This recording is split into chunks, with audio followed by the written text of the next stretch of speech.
Salve turma! Nesse vídeo nós terminaremos a codificação da nossa função de remoção de elementos numa lista duplamente encadeada, tratando o caso de remover um elemento que está no final desta lista, tá bom? Já deixa seu like, se inscreva no canal e tudo mais. Bom, vamos lá.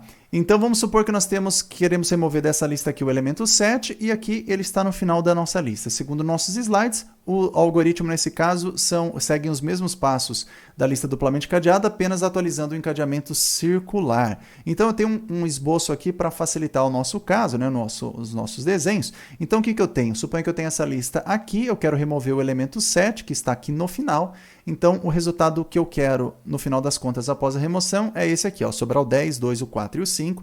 O 5 então ele passa a ser o novo nó final da lista, ó, esse ponteiro verde aqui, ó, ele passa a ser um novo nó final da lista, de modo que o seu próximo elemento tem que apontar para a cabeça da lista, que é o 10, que não foi alterado, e um nó anterior à cabeça da lista 10, que antes apontava para o nó 7, agora tem que apontar para o nó 5, porque o nó 5 é o nosso novo nó final. Então nós temos que corrigir isso. Então tá bem tranquilinho aqui para nós fazermos. Vamos fazer isso aqui agora. Então eu estou aqui com o código, deixa eu só mostrar que essa aqui é a parte 9, tá bom? É uma cópia da parte 8, né, que nós fizemos no vídeo passado. Então vamos lá. Aqui é o caso 3 e aqui faltou fazer no vídeo anterior, então aqui seria o caso 2. Né? Então o elemento aqui está no final da lista. Então vamos lá, vamos rapidamente executar o nosso algoritmo aqui de novo. Vamos supor que a gente queira o elemento 7. Então a lista está vazia? Não está vazia? Não está. Então eu vou procurar. O elemento 7 que você quer buscar é a cabeça da lista? Não é. Então cai para cá. Aí a gente faz um nó P, né? Que vai estar apontando inicialmente para a cabeça da lista, para o segundo elemento da lista.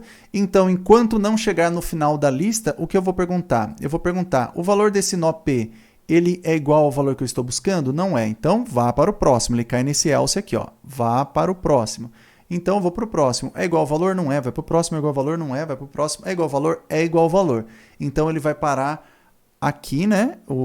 Ele vai entrar nesse if aqui. Agora, a gente está verificando o seguinte, ó, que é se é o nó final da lista. De fato, é o nó final da lista, né? O meu P, ele está apontando para onde o LEND está apontando também.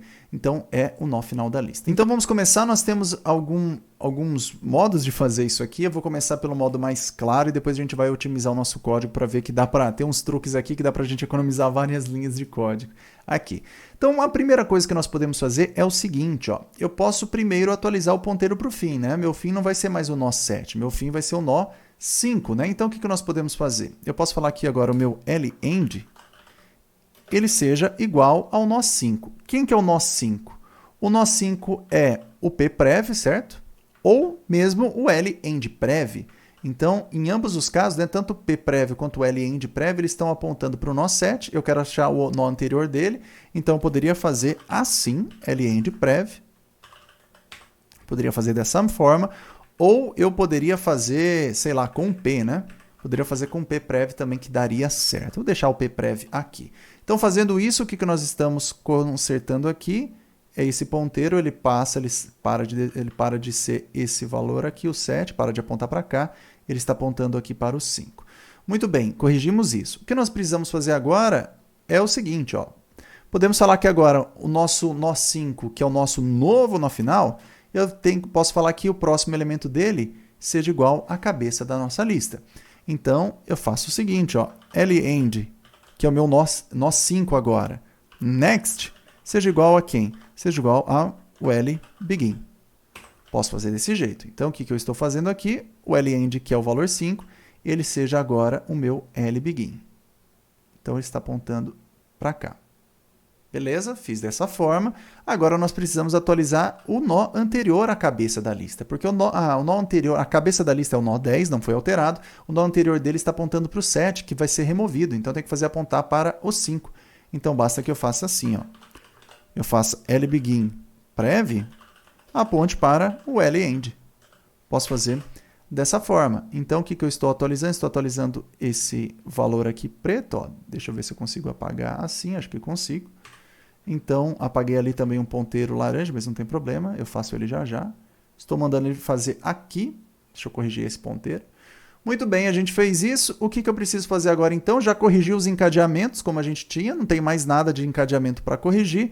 Eu posso apagar o meu nó P e eu diminuo em 1 aqui. Então, eu apago o meu nó P apago o meu nó P, que está aqui, e diminuo o size em 1, que ele passa de valor 4 para... Perdão, de valor 5 para valor 4. E a gente chega na nossa lista. A única coisa que nós precisamos colocar aqui é o seguinte, ó, lembra que a nossa condição aqui, o nosso P, ele vai estar apontando para uma região de memória inexistente aqui, né, que foi o 7 que foi apagado. E quando eu terminar essa linha de código, eu volto para o while aqui. Ele vai perguntar, o P é diferente de início? Ele é diferente de início porque ele está apontando para uma região de memória válida, né? É uma região de memória, porém tem um valor desalocado lá, não faz sentido. Então, no caso, quando era uma lista circular duplamente cadeada, essa nossa condição era enquanto isso for diferente de nulo. Então, aí a gente colocou, no final das contas aqui, a gente colocou o P igual a nulo, né? Fizemos alguma coisa assim para sair da condição, né? Podemos fazer isso. Ou a gente pode fazer simplesmente o seguinte, ó, podemos dar um comando break. O que o break faz? O break, ele vai sair desse while. Então, eu posso fazer todas essas condições. Quando eu chego aqui no break, ele quebra esse loop, ele vai sair desse loop, ele força a saída, né? Então, ele quebra. Ele sai desse break aqui e não faz mais nada. Então, uma vez que eu removi, destruí, diminuí o tamanho da lista, né? Nosso contador aqui, eu posso dar um break para sair. Então, depois do break, ele sai, ele cai aqui, ó, depois do nosso while. Então, eu posso fazer dessa maneira, que aí o meu código, ele funciona. Poderia fazer P igual, se eu quiser, eu poderia fazer assim, ó, P igual a LBegin, né? Para que essa linha aqui quebrasse também, mas eu não acho isso muito elegante, então eu vou fazer assim um break, eu acho mais legal, tá bom? Então, nós temos esse nosso caso, deixa eu compilar aqui para depois a gente ir para a parte mesmo de otimizações. Então, ó, compilou, esse código aqui é para ele funcionar, mas vocês vão ver agora que nós temos códigos aqui um pouco desnecessários, então nós vamos simular esse cenário agora. Muito bem, agora nós vamos analisar o nosso código para ver se tem alguns trechos repetidos para que a gente possa melhorar, e de fato tem. Se você olhar aqui, diretamente do jeito que a gente codificou, parece que não tem nada repetido, né? Porque a gente tem um LEND, a gente atualiza o LEND next, a gente atualiza primeiro o LEND aqui. Ó, então, se for o nó ser removido no final da lista, a gente faz isso.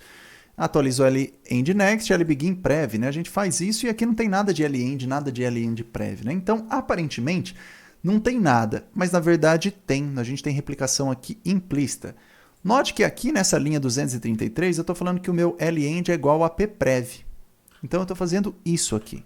De modo que toda vez, a partir dessa linha para baixo, toda vez que eu usar LEND, é como se eu estivesse usando o nosso pprev. Ó. Estou fazendo isso. Ó. É como se eu estivesse fazendo isso.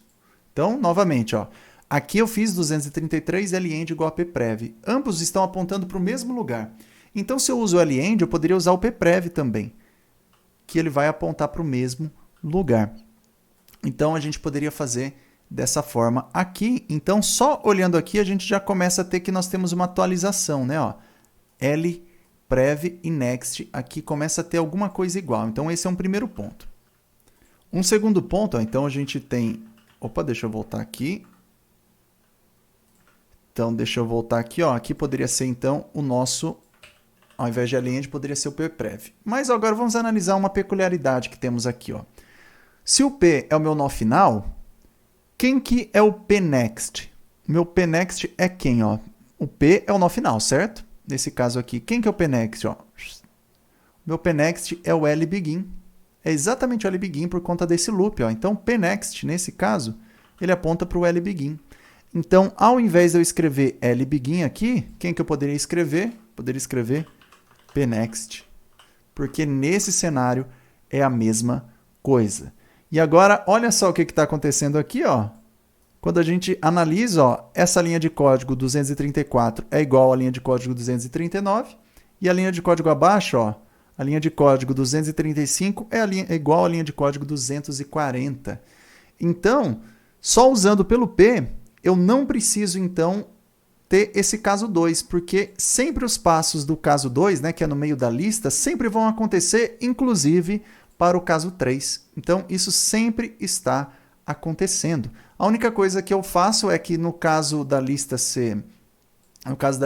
o valor que eu quero remover seja o final, eu vou atualizar o ponteiro para o final. Então, acho que está claro aqui, né, pessoal? Tá vendo que essas coisas aqui estão acontecendo? Ó? Iguais, é só a gente mudar um pouco o que é só alterar os nomes, né, que a gente está fazendo, porque a gente estava usando L-end e estava usando L-end e L-begin, né? Mas se o L-end é igual aqui, ó, eu estou fazendo essa atualização, né? L-end é igual a pprev. Então significa que nesse caso aqui, ó, o meu L-end é o pprev. Certo? O meu L-end é igual a pprev. E se o meu P é o nó final, quem que é o próximo valor do nó final? É o nó inicial. Então, ao invés de L-begin, eu poderia colocar pnext, que daria certo. E aí a gente chegaria exatamente nessas duas linhas de código que sempre estão acontecendo. Então, desta maneira aqui, o que nós podemos fazer? Nós agora podemos remover essas linhas aqui ou para baixo ou para cima e vamos ver o que está acontecendo agora. Qual que é o melhor cenário? Bom, meu primeiro palpite é o seguinte, se elas estão ambas acontecendo aqui no final do if, né, eu vou colocá-las para baixo, né? Então, eu vou colocar desse jeito para baixo, então eu vou tirar esse caso aqui. Não preciso mais desse if para o caso do meio da lista, não preciso mais dessas duas listas, então eu tenho esse código aqui. A única coisa que eu vou é analisar se o elemento está no final da lista. Aí eu vou atualizar um único ponteiro. Então vamos simular esse caso aqui de novo, pessoal? Então vamos fazer aqui, ó. Vamos supor então que nós queremos remover o elemento 7. Então eu vou cair aqui nesse while, vai ficar percorrendo até que chegou no valor 7. Então, logo de cara, o que eu vou fazer, né? O meu L-end é igual ao P, né? O P é igual ao nó final? É igual ao nó final. Então o que nós estamos fazendo aqui logo de cara? Atualizando o meu ponteiro para o final, que vai apontar para o pprev, que é o 5. Então, isso está funcionando. Saio desse loop. Muito bem. Agora, o que eu faço? Pprev, quem que é o P? É o 7. O anterior é o nó 5. Pprev next, eu quero que seja o pnext. Então, pprev é esse nó aqui. O next dele é esse ponteiro. Eu quero que seja igual a quem? Igual ao meu pnext, que é igual ao início da lista. Então, eu vou corrigir esse encadeamento aqui, ó. Eu faço isso. Muito bem. Agora eu faço aqui o meu pnext, que é o valor 10. Eu quero que o anterior dele seja igual ao meu pprev, que é o 5. Então, eu chego no 10, eu vou falar que eu quero que ele seja igual ao 5. Então, isso aqui funciona. Bonitinho, ó. Mesmo no caso do sendo o nó final da lista, funciona. Depois eu vou apagar aqui, então, o meu valor 7, destruo, diminuo e saio do meu while. Isso vai funcionar, pessoal, porque como a lista é um loop, né, a gente poderia pensar o seguinte, né, se a lista é um loop, eu tenho o meu ponteiro 7 aqui, ele vai apontar, então, aqui para o 10, que por sua vez vai apontar para outros elementos. Então, a gente tem esse cenário, né? Se a lista é um loop, eu poderia organizá-la, né, o desenho, de uma outra forma, né? Eu poderia ter isso, né? É por isso que funciona esses casos, né?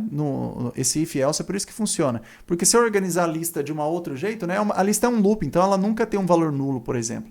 Então, se eu organizar desse jeito, é como se eu estivesse sempre removendo um elemento do meio da lista, né? Mesmo ele sendo um nó final. Então, ó, eu só coloquei aqui a lista de um outro jeito. Na verdade, não era o 4, né? Era 5. Então, eu só estou organizando a minha lista de um outro jeito, né? Sendo que aqui era o meu L-end, né? Era o meu nó final, e aqui era o nosso nó inicial. Então, fazendo dessa forma, vai funcionar. Então, no outro caso aqui, que era o elemento da lista, né, no meio da lista, eu estou executando exatamente os mesmos dois passos que nós fizemos no vídeo passado e depois a destruição. Então, isso aqui funciona. Eu não preciso fazer mais nada. E aí, entenderam, né? Um pouquinho complicado, vocês veem que tem toda essa parte de ponteiro, é uma sopa de ponteiros aqui, mas dá sempre para a gente chegar numa solução talvez um pouco mais elegante, sem replicações de código, para ter um resultado que nem esse. Basta você desenhar e ir com calma e vendo os seus desenhos, vendo o que as coisas significam, que você chega numa solução dessa aqui que está bem interessante. Por fim, se você quiser ainda fazer um último ajuste, né, que não é muito necessário, mas se você quiser fazer um último ajuste, é o seguinte, ó. Tanto no caso 1, que é o elemento que está na cabeça da lista, né, que é dentro desse if, quanto no caso 2, que é o elemento que está no meio ou no final da lista, nós estamos declarando um ponteiro P. Esse ponteiro P, no caso do elemento está na cabeça da lista, ele é igual ao LBegin. No caso que ele está no meio ou no final da lista, ele começa com o segundo elemento, né, o próximo da cabeça da lista. Então, o que nós podemos fazer é, Logo de cara, se a lista está vazia, eu posso criar aqui um nó P. Essa é a mesma estratégia que nós fizemos com a lista encadeada, né? Nós podemos fazer aqui, um nó P entra aqui. E agora, né? Então, note que aqui não mudei nada, né? Por padrão, o nosso P já aponta para o começo da lista. Se o valor é igual ao que eu quero remover a cabeça da lista, o P já está aqui, né? Apontando para a cabeça da lista. Caso contrário, eu posso mandar o P apontar para o PNext, porque ele já é o LBegin, posso mandar ele para apontar para o próximo elemento dele, ou simplesmente para o LBeginNext, também dá certo. Então essa aqui é só uma forma também de você deixar o código um pouquinho diferente, né? E a solução, por mais que a função seja grande, né? Porque são vários casos, ela está bem interessante, ela está bem elegante nesse cenário aqui. Muito bem, o que nós podemos fazer agora é compilar o nosso código. Esse vídeo já está bem longo, né? Já vamos compilar, vamos dar um make clean aqui e um make. Não tivemos nenhum erro de compilação, então eu vou terminar esse vídeo por aqui. No próximo vídeo, o que nós faremos então é pegar todos esses códigos que nós fizemos. Eu já vou trazer para vocês um programa já feito com alguns casos de teste para a gente testar. A gente vai testar tudo isso que nós fizemos, inserção e as remoções em vários cenários, e daí a gente termina de fato esse tópico de listas encadeadas, tá bom? Então, circulares duplamente encadeadas. Então, pessoal, nos vemos no próximo vídeo.